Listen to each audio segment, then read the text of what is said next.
Today I got a call from a friend that needed help finishing some concrete. So let's go see how the job's done.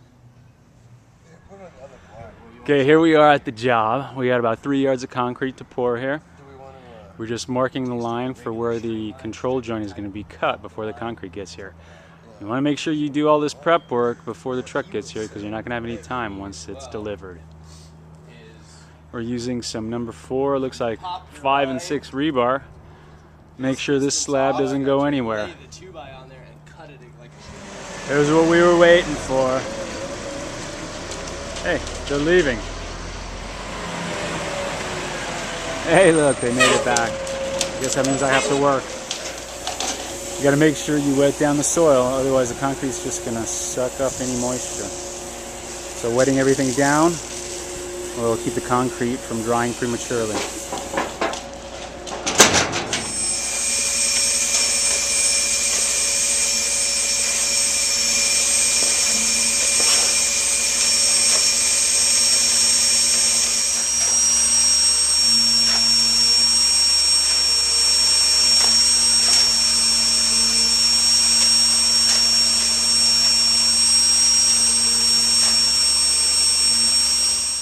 Once your forms are filled, you want to go ahead and screed the surface. A 2x4 or 2x6 works great for this.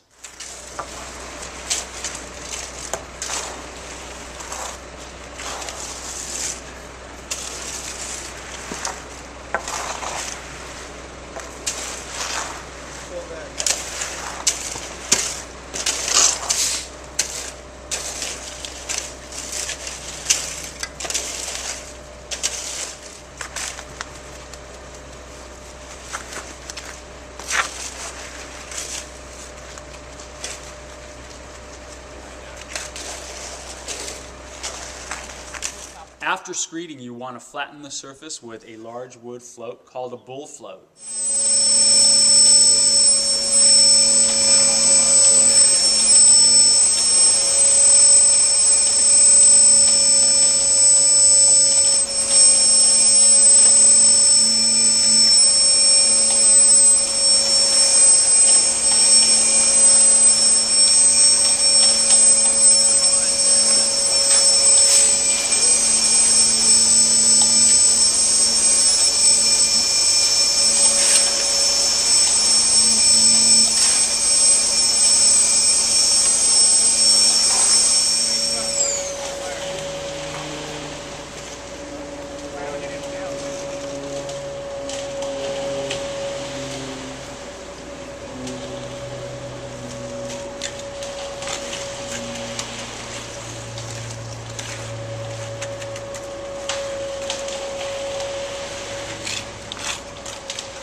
You want to use a special trowel for the edges to give them a nice finished appearance.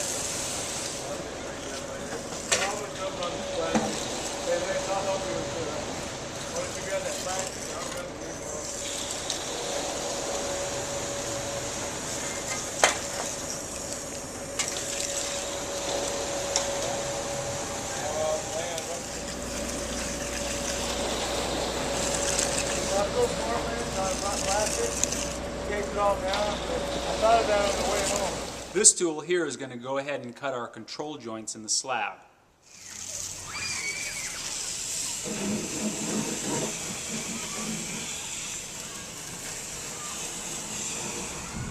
This is what you do when you don't have an extension pole for your joiner.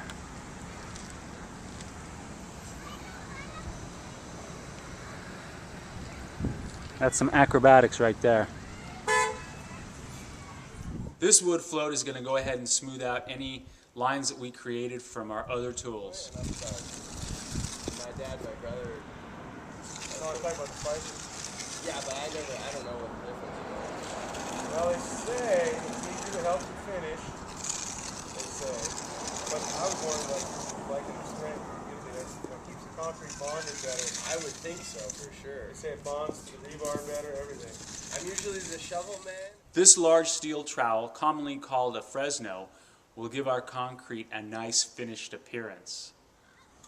Yeah, think about that. You got a 4-foot sheet of plywood, his fingers barely go around the edge of it. You're subtracting, I think there's maybe 6 inches per finger. So. I think that's still about a finger. Yeah, but you know what? He kept up. He always had to do more to keep up. You know? Yeah. Always had to do more to prove himself. So you got to think, I know he gets the sense sometimes, but he's had to do more.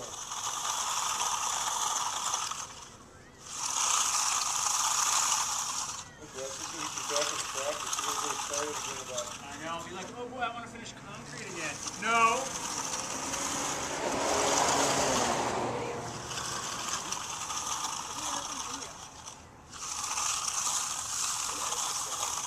Let's get out those marks that keep there in the concrete. I knew you got bigger than the others. Just extra work there. I think that grain is going to work fine. Looking at it now, I think it'll bubble up and roll right down the driveway.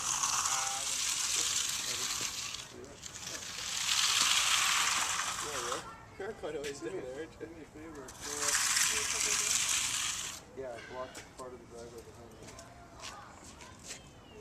I just want somebody pulling. I just want somebody pulling in. Put your nose in. It's cool, son. Yeah, you know, that's perfect. I can leave it. No, go ahead. So.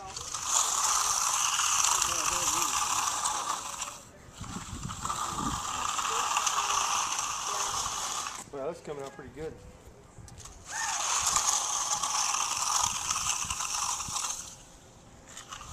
Pretty good weather today for finishing. It wasn't too hot. Yesterday would have been a little warm. We don't have the sun baking down.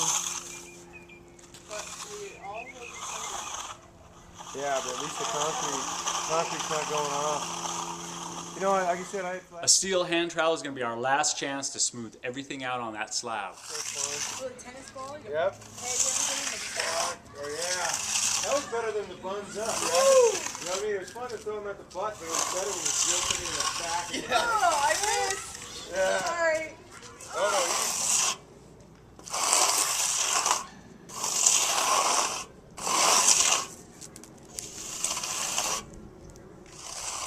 For outdoor slabs, you want to provide a non-skid surface, and a broom finish is a popular option.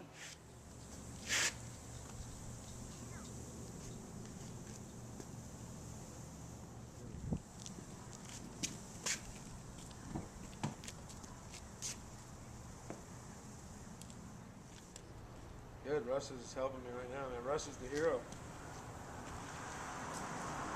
So if he wants to barbecue, though, I think it's the food. Here's a close-up of what brooming does.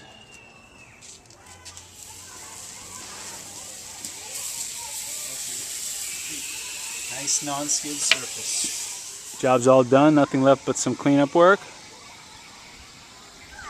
And there's the slab.